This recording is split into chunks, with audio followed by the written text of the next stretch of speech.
오늘의 기도와 조이풀 큐티 제 1915호 오늘의 기도.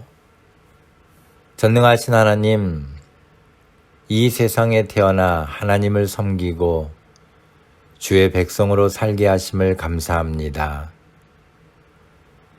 누군가에게는 세상이 아픈 곳이고 누군가에게는 세상이 슬픈 곳이고 누군가에게는 세상이 힘든 곳이겠지만 그래도 세상은 살아갈 만한 곳이며 그 속에서 하나님이 주시는 놀라운 은총으로 살아갈 힘을 얻게 하심을 감사합니다.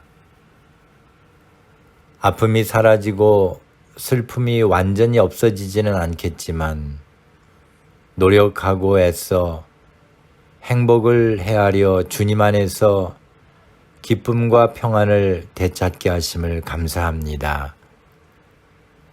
누군가를 아프게 하지 않고 누군가를 슬프게 하지 않는 자가 되어 겸손히 하나님의 백성으로서의 삶을 온전히 살게 하옵소서. 오늘도 주님의 영광을 위하여 저의 영광을 내려놓게 하시고 주의 말씀을 지키며 주의 뜻을 이루는 삶을 살게 하옵소서. 세상이 아무리 악해진다고 해도 믿는 성도들은 하나님의 뜻을 저버리지 않게 하시고 악한 일에 연루되지 않도록 도와주옵소서. 성도의 삶은 달라야 하며 성도의 삶은 거룩해야 하기에 세상에서 다른 사람들이 누구나 하는 행동일지라도 하나님의 뜻을 따라 살게 하옵소서. 말이나 행동이나 생각까지도 하나님이 원하시는 대로 모든 관심을 맞추게 하옵소서. 오늘도 주님 안에서 이렇게 믿음으로 살게 하옵소서. 예수님의 이름으로 기도합니다. 아멘. 조이풀 큐티 제 1915호 모든 것이 하나님의 뜻입니다. 창세기 45장 5절에서 8절 말씀. 당신들이 나를 이곳에 팔았다고 해서 근심하지 마소서, 한탄하지 마소서. 하나님이 생명을 구원하시려고 나를 당신들보다 먼저 보내셨나이다. 이 땅에 2년 동안 흉년이 들었으나 아직 5년은 밭갈이도 못하고 추수도 못할지라 하나님이 큰 구원으로 당신들의 생명을 보존하고 당신들의 후손을 세상에 두시려고 나를 당신들보다 먼저 보내셨나니 그런즉 나를 이리로 보낸 이는 당신들이 아니요 하나님이시라. 하나님이 나를 바로에게 아버지로 삼으시고 그 온 집의 주로 삼으시며 애굽 온 땅의 통치자로 삼으셨나이다. 자기를 노예로 팔았던 형들과 20년이 지나 다시 만난 요셉은 변화된 형들의 모습과 베냐민과의 만남에 정을 억제하지 못하고 큰 소리로 울면서 형제들과의 상봉을 이루었습니다. 나는 요셉이라는 말에 놀라서 아무 대답도 하지 못하는 형들에게 요셉은 과연 신앙인다운 말을 했습니다. 당신들이 나를 이곳에 팔았다고 해서 근심하지 마소서, 한탄하지 마소서.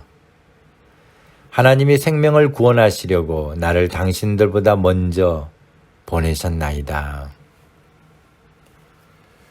이처럼 요셉은 자신에게 억울한 일을 행한 형들을 원망하기보다는 하나님이 하신 일이니 한탄하지 말라고 했습니다.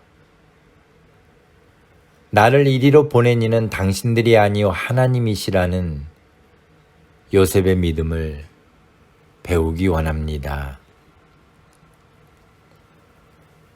요셉의 고백은 하루아침에 생각해낸 것이 아니었습니다. 노예로 팔려온 날부터 하나님이 요셉과 함께 하심으로 형통한 자가 되었고, 요셉도 항상 하나님 앞에서 믿음을 지키며 최선을 다하며 성실하게 살면서 깨달은 믿음의 고백이었습니다. 그런 마음으로 살아간 요셉에게 하나님이 그를 바로에게는 아버지와 같이 삼으시고 그 온 집의 주로 삼으셔서 애굽 온 땅의 통치자로 삼으셨던 것입니다. 만약 요셉이 자신의 처지를 비관하고 하나님의 뜻이 아닌 자신의 뜻대로 살았다면 지금의 결과는 없었을 것입니다. 누구에게나 인생은 어려운 상황이 있기 마련입니다. 요셉처럼 억울한 일도 있을 것입니다. 그러나 하나님이 우리를 버리지 않으심을 믿고 모든 것이 하나님의 뜻대로 되어지는 현실을 받아들이고 순응하면서 살아간다면 언젠가 하나님께서 높이 들어 귀하게 사용하실 것입니다. 우리 인생의 모든 것이 하나님의 뜻임을 믿으시기 바랍니다. 내 인생이 하나님의 뜻대로 이루어지는다는 것만큼 복된 일은 없을 것입니다. 감사합니다. 오늘 함께 나눌 기도 제목은 저희들의 인생이 하나님의 뜻대로 이루어짐을 감사합니다. 오늘도 하나님의 은혜 가운데 행복한 하루가 되시기를 소망합니다. 감사합니다.